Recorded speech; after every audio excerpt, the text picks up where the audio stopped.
Alors voilà, donc l'open innovation, l'innovation ouverte, auquel je crois beaucoup, et notamment d'autres notions qui sont la co-construction, l'inclusivité, le gagnant-gagnant. C'est ce dont on va parler aujourd'hui, et je vais donner la parole à Monsieur Henri Dagrin, administrateur délégué JGREF, qui va nous présenter un rapport. Bienvenue.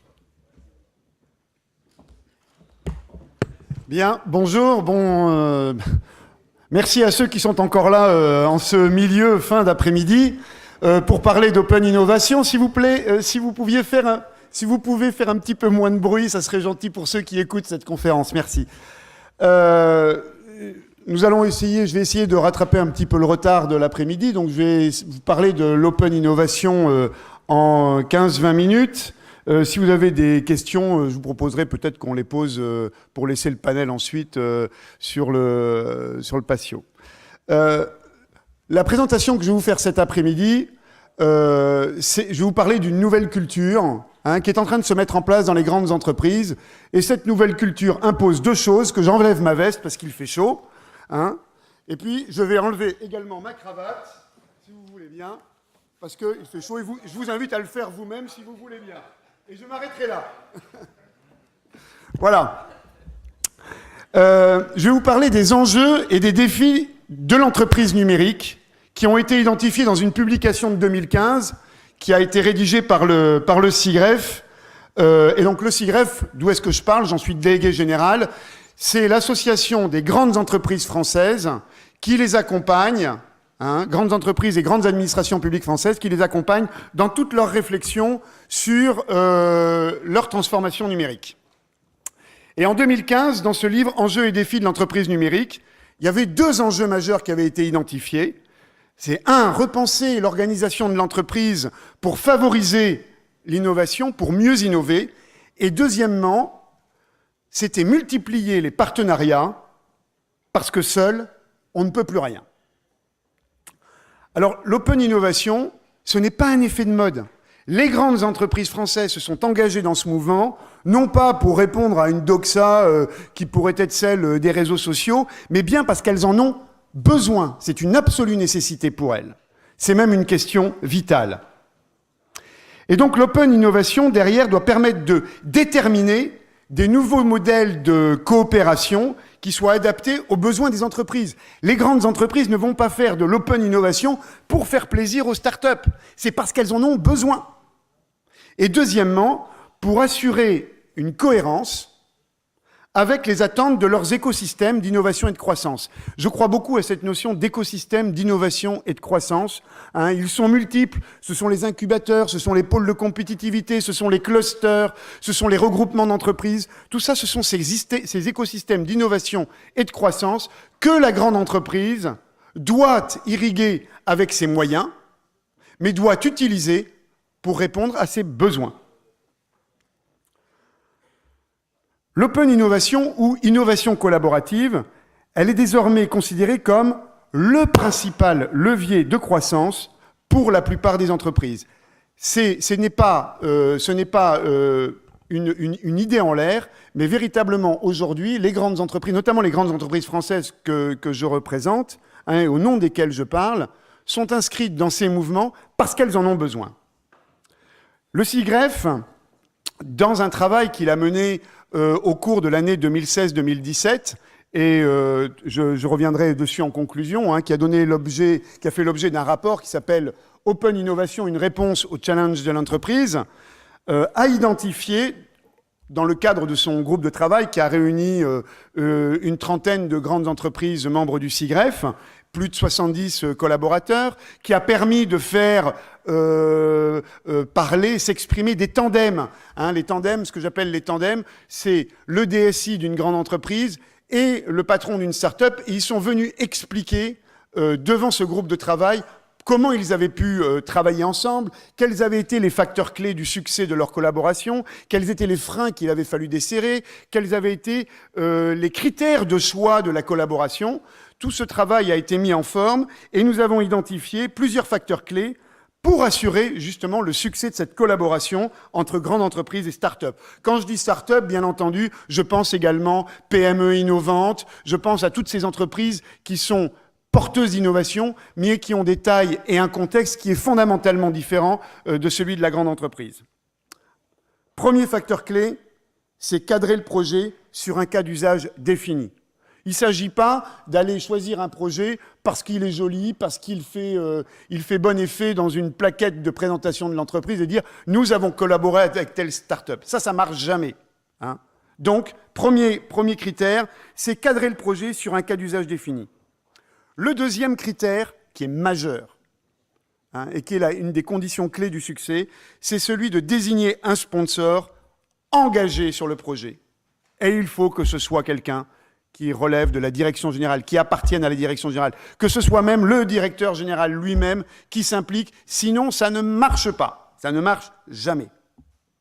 Troisièmement, on ne lance pas un POC avec une start-up en disant ben, « faites-nous le POC sur ce truc-là, puis on verra bien ».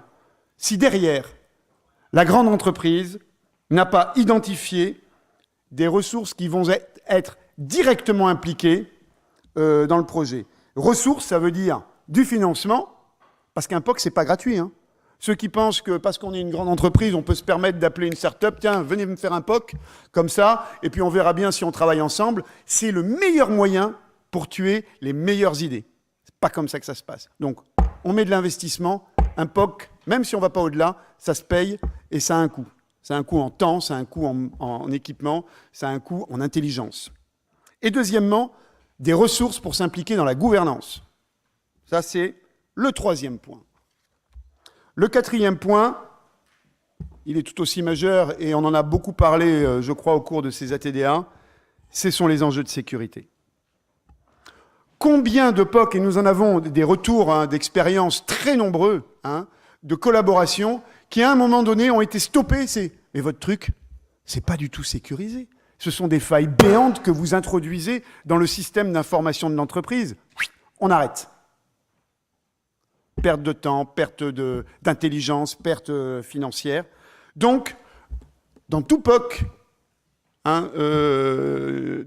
numérique, Security by Design, c'est le concept qui s'impose. Cinquième voie, c'est créer un environnement de développement agile au sein de l'entreprise. Et c'est très lié à la gouvernance et aux ressources qui vont être dédiées. Il faut former les managers de la grande entreprise à ces sujets de l'environnement agile. Et ça veut dire qu'il faut mettre en place des boucles courtes de décision.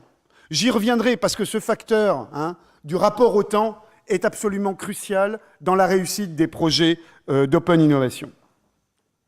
Sixième point, encourager la prise de risque. Il y a une aversion au risque, notamment dans les grandes entreprises françaises. Je ne m'exprimerai pas pour les entreprises du continent africain, mais dans les entreprises françaises, il y a une aversion au risque qui fait partie de cette culture cartésienne où on ne va sur un projet que si le succès est assuré. Ce n'est pas comme ça que ça marche. Nous le savons bien, nous le disons tous, tout le monde en est conscient, mais faire passer ça au niveau pratique, c'est extrêmement compliqué. Ça nécessite cette profonde modification de la culture de l'entreprise. Et c'est très lié à cette question du sponsoring. Un sponsor au meilleur niveau pour un projet permet cette prise de risque, encourage cette prise de risque. Plantez-vous, replantez-vous, et c'est comme ça que vous arriverez au succès. Doit être le mantra du projet agile dans la grande entreprise. Septième point, ça ne sert à rien de lancer un POC si derrière, on n'anticipe pas la phase d'implémentation. S'il n'y a pas un projet d'implémentation et de passage à l'échelle. C'est pour ça d'ailleurs que derrière l'élaboration de ce rapport, dont je vous reparlerai en conclusion, le CIGREF a lancé un groupe de travail qui va plancher cette année sur le thème, c'est Agile at Scale. Comment on fait passer à l'échelle de la grande entreprise, d'une entreprise de taille mondiale, un projet d'open innovation et de collaboration agile. Huitième point, eh bien, il va falloir favoriser l'établissement du partenariat, non seulement au profit de la start-up, au profit de la PME innovante, par deux biais, celui de l'investissement, bien sûr, et j'en ai déjà parlé au niveau des ressources, mais également de l'expertise. mettre à la disposition de la PME innovante ou de la start-up l'expertise qui est présente au sein de l'entreprise. Non pas en disant on va travailler ensemble, mais en positionnant cette expertise au sein de la start-up. Et c'est vachement enrichissant, aussi bien pour la start-up que pour la grande entreprise. Parce que ça permet cette fusion des cultures. Enfin, et là c'est un peu un plaidoyer pro domo pour les DSI des grandes entreprises que je représente, il faut que la DSI soit impliquée, parce qu'il y a des POC qui sont lancés par des métiers, par d'autres directions, il faut que la DSI soit directement impliquée au départ du projet. Parce que le garant des attendus technologiques, c'est la DSI. Et si, au départ du projet, si ce n'est pas la DSI qui lance le projet, la DSI n'est pas impliquée, il y a de nombreux exemples, et en général, c'est comme pour la sécurité. À un moment donné, non mais dites donc votre truc là, ça fonctionne comment avec notre ERP? Ah ben on n'y a pas pensé. Ça fonctionne comment avec notre SI critique? Ah ben c'était pas prévu. Ben vous voulez que ça fonctionne comment dans l'entreprise au passage à l'échelle? On ne sait pas, vous allez peut-être nous arranger le problème. Ben non, on va pas l'arranger, pas en tous les cas au stade où ça en est. Donc l'implication de la DSI dès le départ du projet, le garant, le référent technologique, ça doit être la DSI. Voilà pour les quelques pistes qui ont été, en tous les cas les principales, qui ont été évaluées, qui ont été déterminées. Vous retrouverez tout ça, bien entendu, dans ce rapport qui est bien développé. Maintenant, je voulais parler de 3 sujets qui sont absolument cruciaux pour réussir ces projets, qui sont des questions de culture au sein de l'entreprise. Tout projet d'innovation collaborative nécessite de s'interroger sur la triple relation au temps, avec une différence fondamentale de la relation au temps entre une grande entreprise, entre une entreprise même de taille intermédiaire et une start-up. Les temps ne sont pas les mêmes. Et 6 mois pour une grande entreprise, ça paraît demain. Pour une start-up, c'est une éternité. Et elle a eu le temps de mourir 3 fois. Et donc ça, c'est fondamental.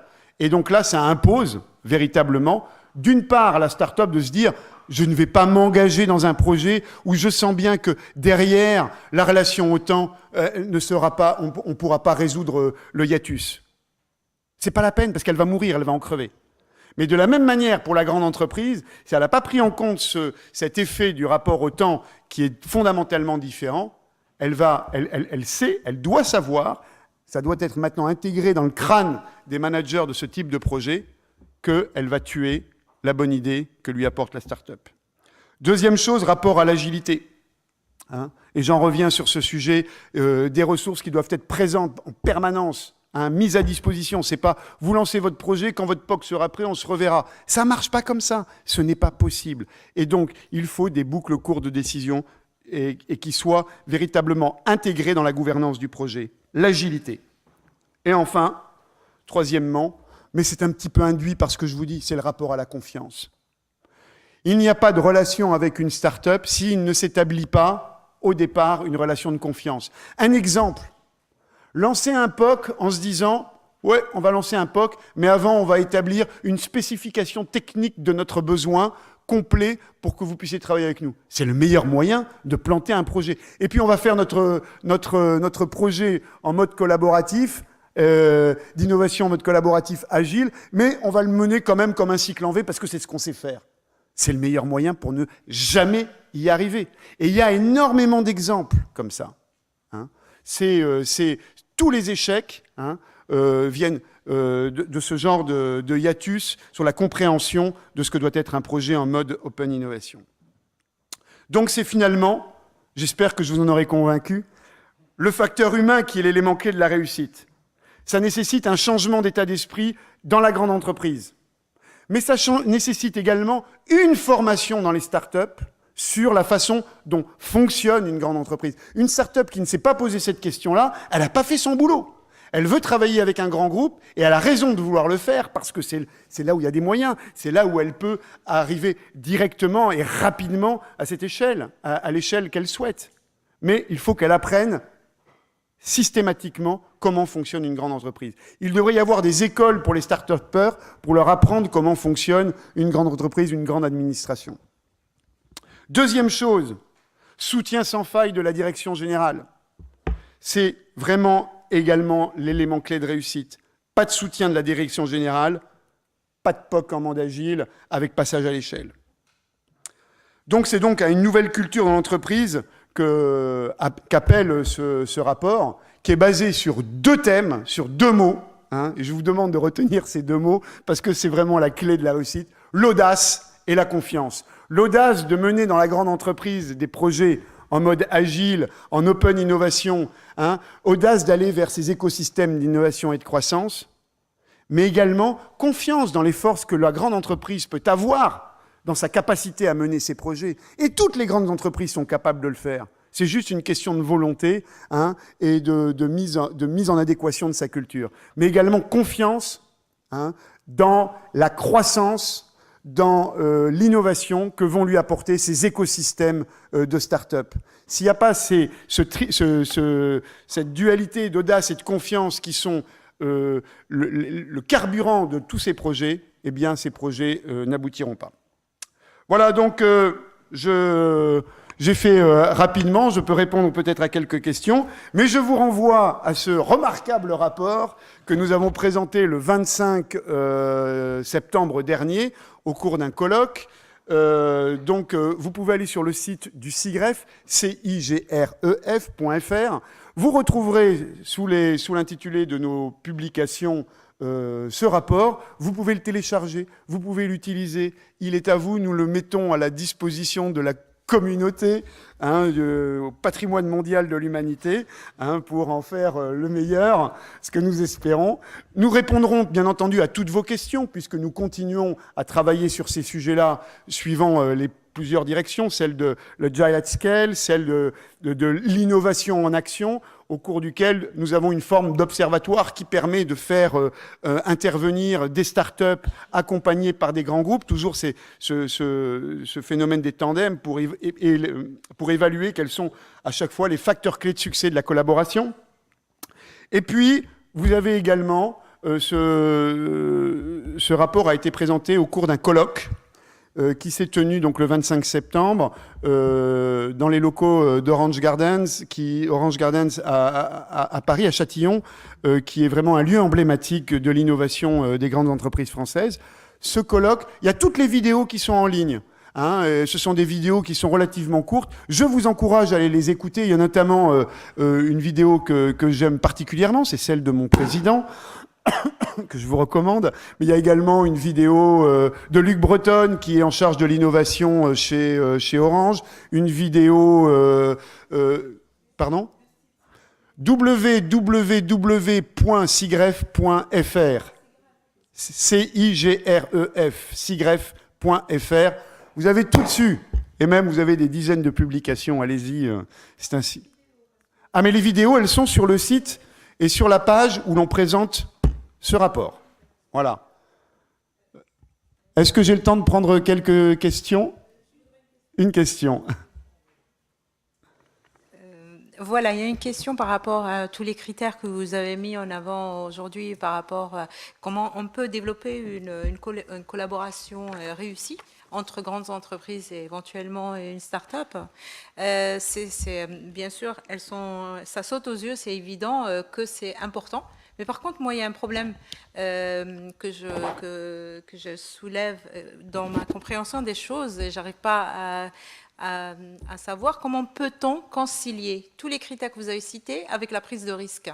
Si vous pouvez un peu nous parler comment la prise de risque, elle consiste en quoi exactement, en tenant compte des critères que vous avez évoqués qui accompagnent toute création d'une idée de collaboration réussie.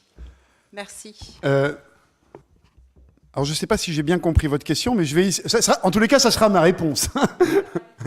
La prise de risque, elle n'est pas orthogonale avec tous ces critères c'est un critère parmi d'autres. Ça relève exclusivement, je crois, de 2 points. La culture de l'entreprise.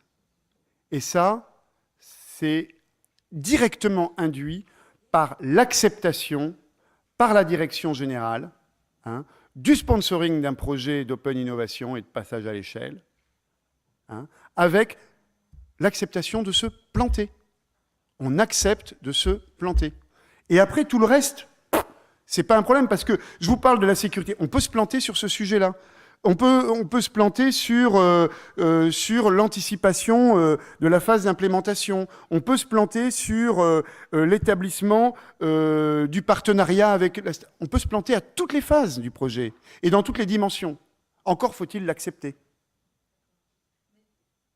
À mon sens, dans toute initiative, quand on veut lancer une idée innovante, peu importe le secteur d'activité, et encore même pour les nouvelles technologies et l'économie numérique, je pense que même celui qui a une idée extraordinaire, pour aller par exemple la proposer à une entreprise qui est de plus grande taille et qui pourrait éventuellement l'accompagner dans le développement de cette idée, et il peut avoir cette appréhension de prise de risque.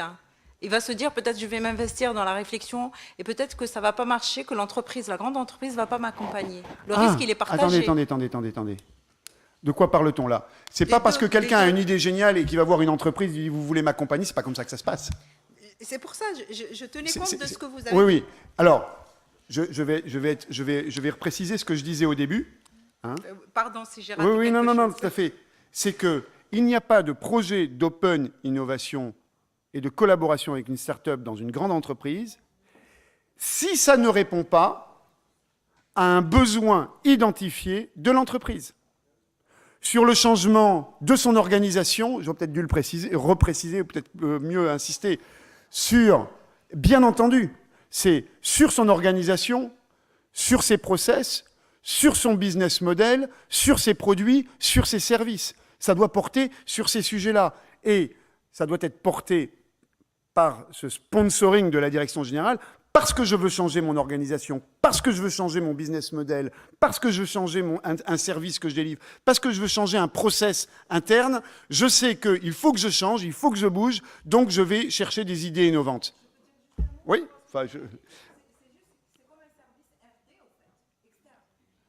Ah, mais bien entendu, pourquoi est-ce qu'aujourd'hui on fait de l'open innovation? C'est parce que les process de R&D internes ne répondent plus de manière partielle ou totale aux besoins d'évolution de la grande entreprise. Mais parce que ces process-là sont aujourd'hui trop normés et pas agiles. C'est comme ça, c'est le constat. Ça ne veut pas dire qu'il faut balayer la R&D, ça veut dire qu'il faut compléter, qu'il faut irriguer, qu'il faut fertiliser la R&D interne avec des processus d'open innovation. Audace et confiance, et j'en aurais terminé par là. Merci.